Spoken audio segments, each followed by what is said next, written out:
Ah ouais, ça c'est une colle, hein, Pierre. Je ne saurais pas comment répondre vu que tous les moments de ce tournage ont été marquants pour moi.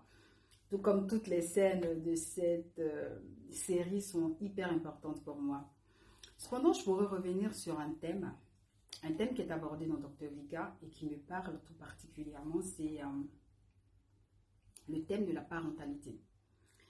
La question de savoir qui sont nos véritables parents. Est-ce que ce sont nos parents biologiques, c'est-à-dire les personnes qui nous ont mis au monde, ou alors les personnes qui nous ont adoptés, qui nous ont vu grandir, qui ont fait de nous les personnes que nous sommes. Et ça, c'est une question que pose la série Dr. Vika. Et c'est un thème, moi, qui me parle et que je suis sûre parlera à pas mal de personnes.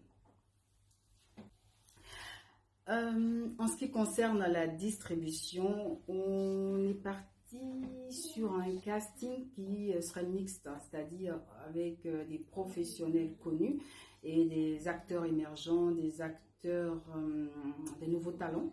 Voilà, on l'a fait.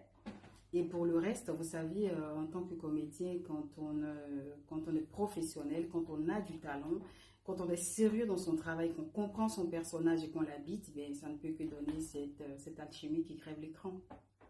Est-ce que je veux qu'on retienne de Prisca Barcelone?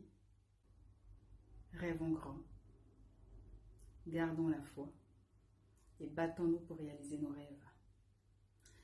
Vous savez, aujourd'hui, de plus en plus de femmes dans le monde, et surtout en Afrique, s'affirment par leur travail. Oui, imposent leur vision et sont porteuses d'espoir.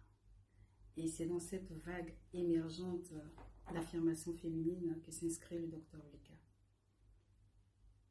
Et oui, moi en tant que personne, je suis pour l'affirmation de soi. Et en tant que femme, à 200%, je suis de la team docteur Vika.